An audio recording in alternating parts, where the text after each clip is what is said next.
ब्रह्मा गुरुर्विष्णु गुरुर्देव महेश्वर गुरु साक्षात परम ब्रह्म तस्मै श्री गुरु वै नमः। आदरणीय मित्रों, आज हम सुर असुर एवं राक्षस के बारे में संदर्भ में हम लोग चर्चा करेंगे।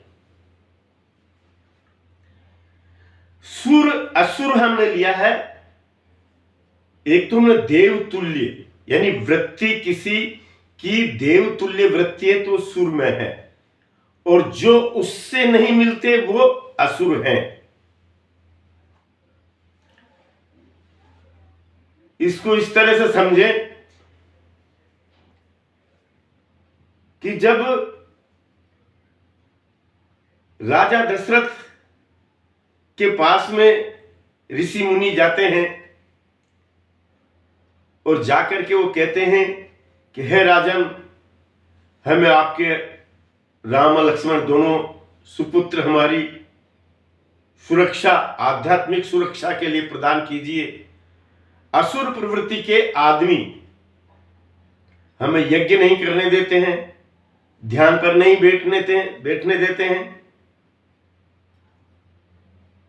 जंगल में हमें, वन के अंदर हमें परेशान करते हैं। और ये क्षत्रिय की जिम्मेदारी है कि वो ऐसे जो संत स्वभाव के आदमी हैं उनको सुरक्षा प्रदान करे।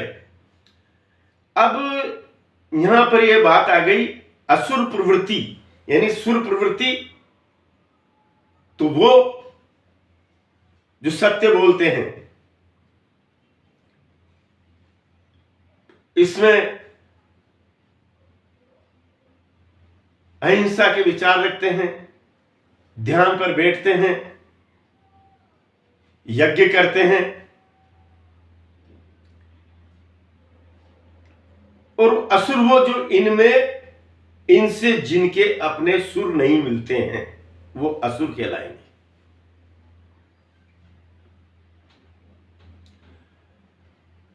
असुर से तात्पर्य आप समझ गए, वृत्ति है। असुर वृत्ति, सुर वृत्ति। और इससे और भी किसी भी धर्म, किसी भी संप्रदाय में इस तरह की वृत्ति है और उसका कोई दूसरा व्यक्ति विरोध करता है तो फिर उसके लिए वो असुर प्रवृत्ति का है। ये मैं सनातन धर्म के संदर्भ में चर्चा कर रहा हूं, और सनातन धर्म में ही, सनातन धर्म के ही व्यक्ति असुर प्रवृत्ति के भी मौजूद है सनातन धर्म के अंदर ही। वो सनातन धर्म का सनातन धर्म में रहते हुए ही विरोध कर रहे हैं, तो वो असुर प्रवृत्ति के व्यक्ति हैं। हमें हमारे धर्म के बारे में अवश्य ज्ञान होना चाहिए। ज्ञान हमें गुरुओं से ही प्राप्त होता है। तो मैंने यहां पर आपको बताया सुर एवं असुर। सुर तो वो जो वेदों को मानते हैं, उपनिषदों को मानते हैं, सत्य बोलते हैं, यज्ञ करते हैं। असुर वो जो इनका विरोध करते हैं, उनसे हमारे सुर नहीं मिलते हैं, इसलिए वह असुर है। अब यहां पर आता है तीसरी, राक्षस। राक्षस प्रवृत्ति है, जैसे हमने उनके सींग बना दिए, दांत बना दिए, तो इससे तात्पर्य वो इस तरह के नहीं है। लेकिन वो जो ऐसे व्यक्तियों की जो हत्या कर दे, जिनके मन में हमेशा ऐसे व्यक्तियों को जान से मारने के विचार उठते रहते हैं, वो राक्षस प्रवृत्ति के अंतर्गत आएंगे। जो देवतुल्य आदमियों की हत्या कर दे वो राक्षस प्रवृत्ति है, राक्षसी है। इसमें क्या किसी को क्या आश्चर्य होना चाहिए। मैं भी किसी साधु संत का विरोध करता हूं, वो चाहे किसी भी संप्रदाय, किसी भी उसका है, लेकिन वो साधु संत ही होना चाहिए। यहां पर मेरी बात को समझ ले आप लोग कि भाई वो साधु संत ही होना चाहिए। साधु संत का मतलब ये नहीं है कि वो किसी भी धर्म में किसी में भी है और हिंसा करने की वकालत करता हो, यानी हिंसा करने को सही ठहराता हो, तो फिर वो संत प्रवृत्ति का व्यक्ति नहीं है।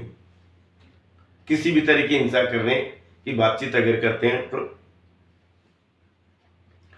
और जो इनको जान से मारने की बातचीत करते हैं, ये राक्षस प्रवृत्ति है।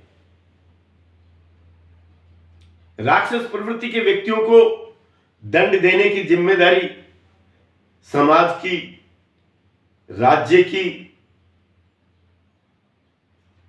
आज के लिए बौद्धिक स्तर पर भी चल निकला है। तो जो अपना आपको बौद्धिक ढंग से जो समझते हैं, उनको बौद्धिक ढंग से जवाब देना चाहिए। सबको अपनी जिम्मेदारियां समझना चाहिए और ऐसे व्यक्तियों को हमें सुरक्षा प्रदान करना चाहिए जो राक्षस प्रवृत्ति के शिकार होते हों। आज मित्रों इतना ही, मैंने आपको समझा दिया।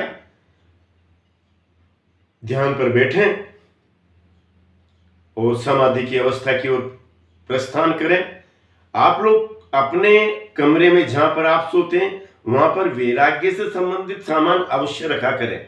जैसे कमंडल है, कुछ नहीं तो पीला कपड़ा ही चादर है, कभी कभार लुंगी की जगह पर हमने पीला वस्त्री धारण कर लिया, गेरुआ वस्त्री धारण कर लिया।